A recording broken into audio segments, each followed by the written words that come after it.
और हमें लगता था कि नहीं यार, अंग्रेज किसी से हार नहीं सकते। अब जब हम फर्स्ट वर्ल्ड वॉर में लड़ने के लिए गए, अंग्रेजों के साथ लड़ने के लिए गए, ऑफिसर अंग्रेज, नीचे सारे इंडियन, वहां पर एक तो खूब सारी जगह अंग्रेज हारे, उल्टा इंडियन सोल्जर लड़ने के लिए तैयार है, और ऑफिसर जो अंग्रेज है उसने कहा कि भाई साहब चप्पलें हाथ में लो, भागो वापस भागो, मारेंगे जर्मनी वाले। इंडियन ने कहा है साहब आप भी भागते हो, आपको भी डर लगता है? उसने कहा अरे भागो रे, जर्मनी वाले पीछे आ रहे हैं, मारेंगे, जर्मनी वाले तकड़े हैं। अच्छा तो जर्मनी वाले आपसे भी तकड़े हैं? हमें तो लगता था महामानव आप ही हो, ईश्वर की बनाई हुई अनुपम कृति सबसे बड़ी आप हो, ये वाले जो गोरे हैं ये आपसे तगड़े हैं। कहा बकवास मत करो, तुम भागो यहां से। हौसला बढ़ा कि वो बात भी नहीं है जितने साल मानते थे। दूसरा, अब इंडियन को लगा जर्मनी वाले सबसे तगड़े हैं, और फिर 1918 में वो एक युद्ध हुआ। इजराइल के हाइफा नामक शहर में पता चला कि जर्मनों और तुर्कों ने मिलकर कब्जा कर लिया है। अंग्रेजों ने 3 टुकड़ियां उतारी जर्मनों का और तुर्कों का मुकाबला करने के लिए। जर्मन और तुर्क जो कि आधुनिक मशीन गनों से लेस, टैंक और मोटार लिए हुए हाइफा पर कब्जा किए हुए बैठे। 3 टुकड़ियां उतरी, the Jodhpur regiment, the Mysore regiment, the Hyderabad regiment.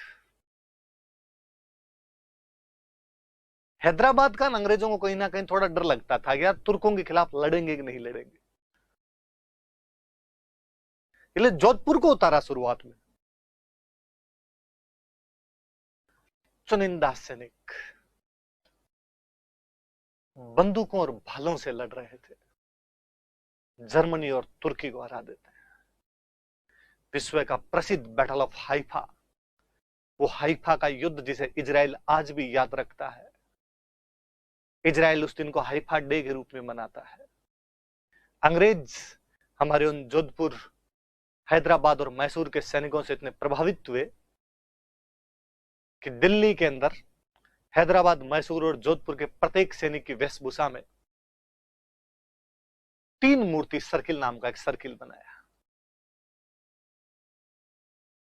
लेकिन चूंकि हम अंग्रेजों के साथ लड़ रहे थे, इसलिए हमारे इतिहास की किताबों में उस युद्ध को स्थान नहीं दिया गया। इजराइल हर साल उसको अपने गौरव के रूप में मनाता है, भारत का लाख लाख शुक्र अदा करता है कि उन्होंने उनके शहर हाइफा को जर्मनों और तुर्कों से आजाद करवाया था। चूंकि कांग्रेस अंग्रेजों के खिलाफ लड़ के सत्ता में आई थी, इसलिए कांग्रेस ने वे तमाम तत्व जिन्होंने अंग्रेजों का साथ दिया था, उन पर इतिहास को नजरअंदाज कर दिया गया। 2014 में सत्ता चेंज हुई, भाई की गवर्नमेंट आई। भाई का झुकाव वैसे भी इजराइल की तरफ थोड़ा ज्यादा था।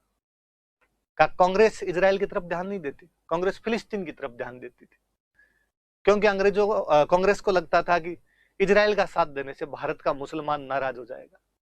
मुझे तो कभी यह भी नहीं समझ में आया कि भारत के आम मुसलमान को, जिसके सामने रोजमर्रा सब्जियां, दवाइयां, रोजगार, शिक्षा, स्वास्थ्य की समस्या है, वो यह जानता भी है कि फिलिस्तीन कहां पर है। लेकिन पता नहीं देश के शीर्ष पर बैठे हुए लोग किस तरीके से सोचते हैं और किस तरीके से समझते हैं। इसलिए पिछले इतने सालों में हम इजराइल का साथ देने में ऐसा हमेशा कतराते रहे। पिछले 5-6 सालों में जब इजराइल का साथ देना शुरू किया, तो इजराइल वालों ने 2018 में हमें बताया, बेंजामिन नेतान्याहू भारत के दौरे पर थे, उन्होंने पूछा अरे जोधपुर कहां पर है? मोदी जी ने कहा क्यों, साफा मंगवाना है, कचौरी मंगवानी है? मैं दोनों चीजें वहीं से मंगवाता हूं। उन्होंने कहा नहीं नहीं,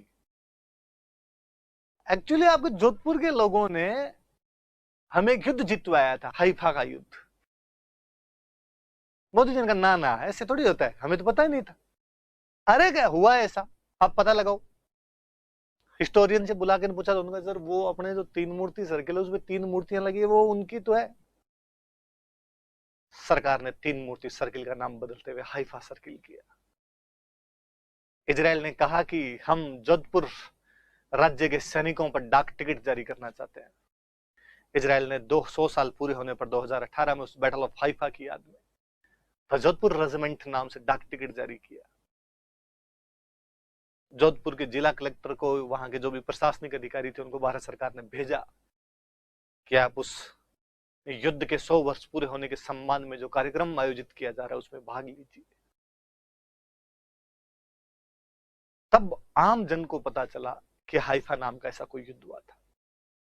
परंतु बताने की बात फिर वही कि हम ये मानते थे कि सबसे बड़े अंग्रेज हैं, पर अंग्रेज जर्मनों से हार रहे थे और हमारे लोगों ने जब जर्मनों को भी जाके हरा दिया तो कॉन्फिडेंस बलियों उछल रहा था, आसमान पार कर रहा था।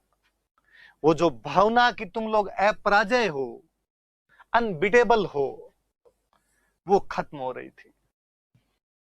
वह प्रत्येक भारतीय जो फर्स्ट वर्ल्ड वॉर में भाग लेकर अंग्रेजों की तरफ से वापस लौटा था, गांव में दूसरे लोगों को वहां की कहानियां चटकारे लेकर सुना रहा था। वो अब गांव के लोगों को बता रहा था कि जो गोरे लाट साहब, लॉर्ड हमसे बोला नहीं जाता था इसलिए हमने लाट साहब बोलना शुरू कर दिया, जो गोरे लाट साहब दोनों हाथ जेब में डालकर हम पर हुक्म बजाते हैं, इनको हमने देखा था भागते हुए। लोगों ने ना मजाक कर रहे हो। अरे सच में ये हारते भी हैं और भागते भी हैं। फर्स्ट वर्ल्ड वॉर ने भारत में वह कॉन्फिडेंस पैदा किया था। बाहर गए, बाहर के लोगों को देख के आए, उनके हथियार, लड़ने के तरीके, वो जो एक्सपोजर जिसको आप बोलते हो ना, वो फर्स्ट वर्ल्ड वॉर दिलवा रहा था भारतीयों को। एक बहुत बड़ी बात थी।